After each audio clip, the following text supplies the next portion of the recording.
their children and leaving one in a car for 17 hours, killing him. After 2 weeks of investigation, police arrested Stanley and Colleen Reimer. They face 7 counts each for second-degree murder as well as child abuse and neglect. We have live team coverage. Aaron Drawhorn uncovers the latest details in the Reimers' past with Child Protective Services. But we start with Amanda Hernandez, who has the latest on their arrests. Amanda?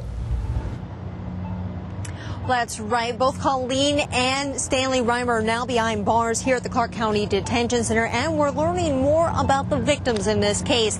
The Reimer children say that they were the ones that actually took care of each other, and their parents didn't really seem to notice that their youngest brother had been missing for 17 hours.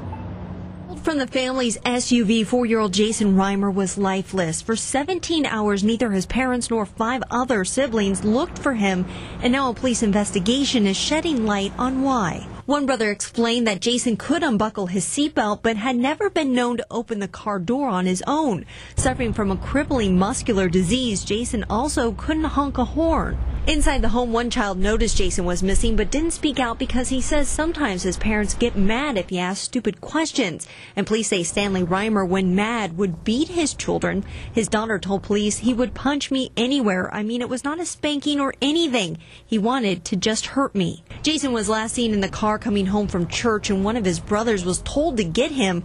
Police say it was often only the kids that took care of Jason or each other, telling police older children would typically take it upon themselves to be responsible for the younger children.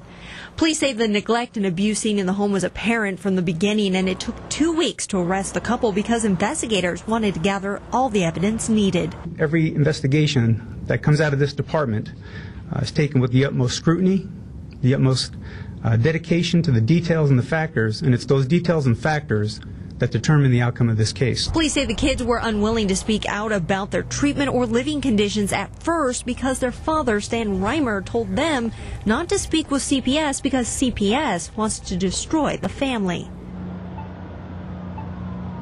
Police say that the living conditions inside the Reimer home were foul-smelling because of animals and also lack of cleaning in the kitchen as well as the bathroom. Also, they say the kids had lice and were not being treated for it. Reporting live, Amanda Hernandez, Channel 8 Eyewitness News. Thanks, Amanda. The Reimer family has a long history with Child Protective Services. Eyewitness News has learned that CPS involvement with them dates back 20 years for some troubling allegations. Our live team coverage continues tonight with Aaron Drawhorn, who's outside their home near Sahara and Nellis. Aaron. Charlotte, we've gone through extensive paperwork tonight, uncovering at least 21 different CPS communications involving this very large family living here, and on several occasions the welfare of that now deceased child was in question.